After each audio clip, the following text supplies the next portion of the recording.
Hi, so in this video we're going to be importing and setting up the roughing operations on this workpiece. So we're going to the model space and we're going to import the file. We'll just go through the standard checks to make sure it's all placed properly.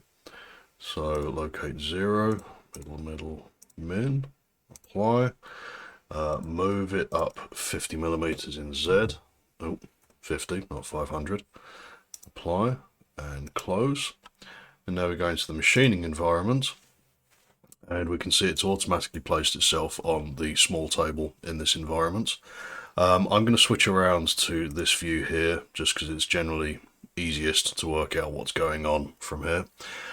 This model file and this robot cell will be available for independent download in the comments section of this video. So beyond this point we need to define the workpiece.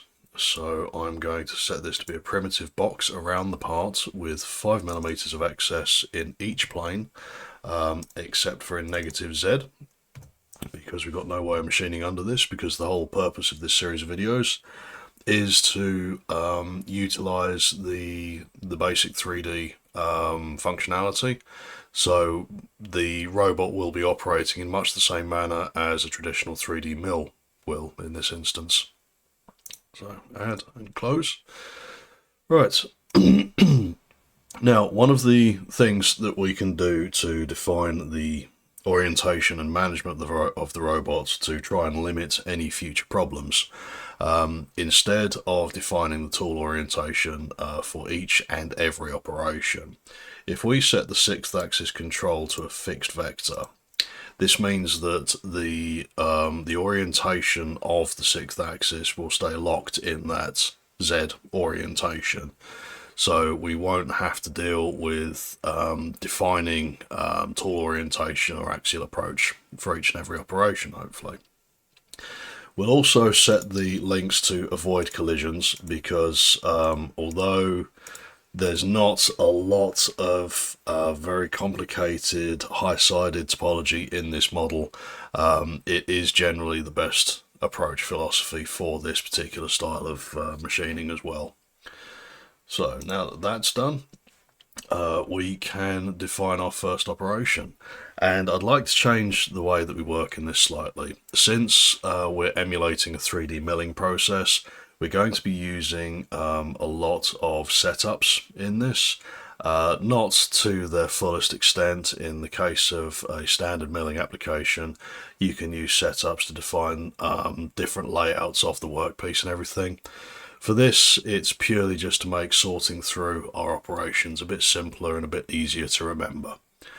So I'm going to go to structure and add a setup stage, which we are going to rename, and you can do this by right-clicking and selecting rename or just pressing Ctrl R. And we're going to call this the roughing. Just call that roughing for now. And the first operation we're going to add is going to be a 3D entry face milling operation. Now we can see that it's automatically lost the 6th axis control orientation, which is not ideal, but it's an easy fix as opposed to having to go through the full traditional system.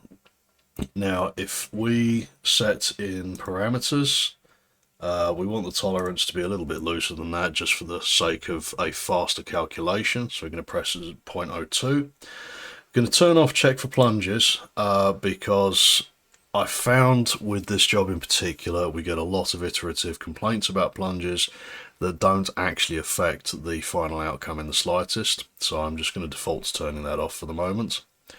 And under strategy, we can see these levels that we've got here.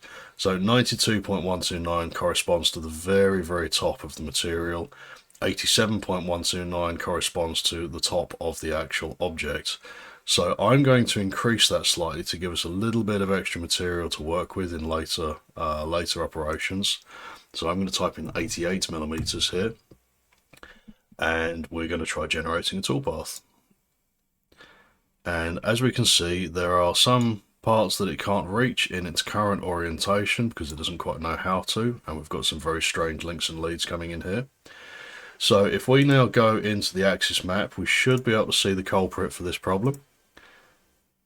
And as I suspected, we have a lot of out of limits issues, specifically centering around the 0 degrees deflection point here. This is due to the fact that in, I suppose, what you could call a zero position for a robot, because it's so close to a series of fixed parameters, it can hit a singularity very quickly and it can effectively lock itself up. So we need to deflect it from this very slightly just to be able to give it the best chance of calculating. It's one of those situations where the kind of thing that a much simpler machine can do with great ease a robot struggles with. Obviously, these particular instances are relatively few and far between, but you do need to be aware of them. So if we click on Build Map now, and then Build Graph, and then we update the toolpath accordingly, we can see how there's been that alteration in angle for the 6th axis orientation, but we've now got a completely clear toolpath here. So that means that we've now got a perfect spiral toolpath that will clear up the first pass of the material for it, which is great. So the next thing that we're going to do now, sorry, just adjust the zoom slightly, is we're also going to set up a roughing waterline path. So we go to the Add Operation menu, and under 3D Entry, we go for roughing waterline. Now, this 80mm tool is going to be too large to really get into a lot of this, so I'm going to adjust the parameters of that slightly. Obviously, when you're setting up a job like this yourself for the real world, you'll have a list of tools available to you that will be in your tool table.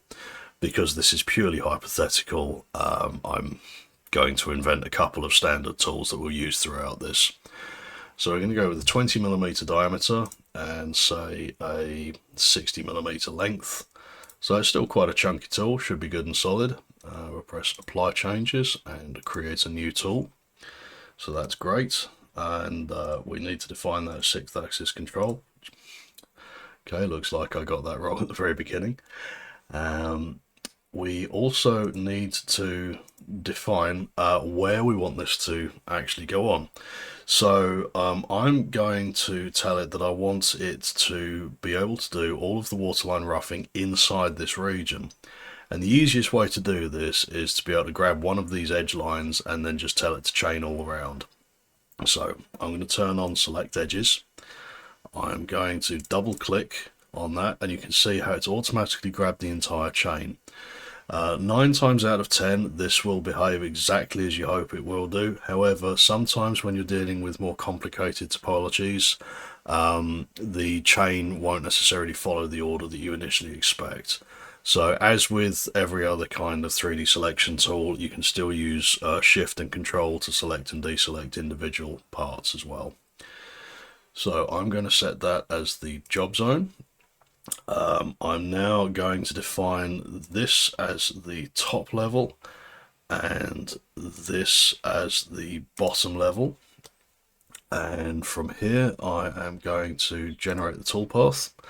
And we should see the same issue again where it can't reach everything. So we'll go back into the axis map. Now, there we go. Now, fortunately, due to the relative simplicity of the part that we're working on, axis mapping is not an incredibly long and painful process. Although when the toolpathing starts to get more detailed and intricate, this will slow down significantly. So I will be pausing for the duration of those just to save you from spending 10 minutes watching not much. So again, we have all of these difficulties around the 0 point on the 6th axis, so we need to deflect a bit from that, which is fine. So build the graph, update the toolpath, and now we have this lovely clear roughing area. And I suspect that this complaint here is it's about a plunge move. So again, we're not really super worried about these at the moment. The plunging approach is generally fine. The tool will be spinning fast enough to be able to accommodate a simple plunge. So I'm going to turn off check for plunges for the moment, just to keep these clear. I'm aware of it in the back of my mind, and obviously when prototyping a toolpath like this, the first thing that you do is you do check with a very, very slow dry run. But yeah. So for now, we're just going to simulate what we've got, and since we're using solid body simulation on this, we should get a much more accurate read of what the final cutting is going to look like, as opposed to using, say, the voxel simulation, which is much better for things like sculptural elements, but when it comes to hard material machining like this, solid body is significantly more accurate. And something that I have just noticed, which I hadn't set in this, is I haven't given myself any kind of stock allowances here. So again, I'm going to set this to 0.2 for speed. I'm going to add a millimeter radial and a millimeter axial stock, just so the finishing passes actually have something to do. And that should regenerate with the same parameters it had before, so we should be good there. We'll just double check the axis map just to be certainly sure. As we can see, it's extended a little bit there, but we've not got any surprises. So we'll break that calculation, build the map, update, and now we can simulate just to make sure that our part is good. So I'm going to zoom back out and then come in a little bit closer, and we'll speed up the simulation. And we are going to be stopping and simulating multiple times throughout the setup of this, because realistically, it is the kind of job that needs a lot of checking throughout. So we'll run this now, and that's our initial facing path. That's good. And we've now got our waterline roughing, which is nice. Seems to be going well with no complaints so far, which is exactly what we're after. We now have nice green node statuses throughout. Obviously, the fact that we turned off plunge detection will affect that, but you know, that's a relatively minor thing, and something that, since we're aware of it, it becomes less of a problem. I'll see you in the next video, where we start setting up our first cleanup processes, and then we're going to start moving into finishing and surfacing at a later point. See you then.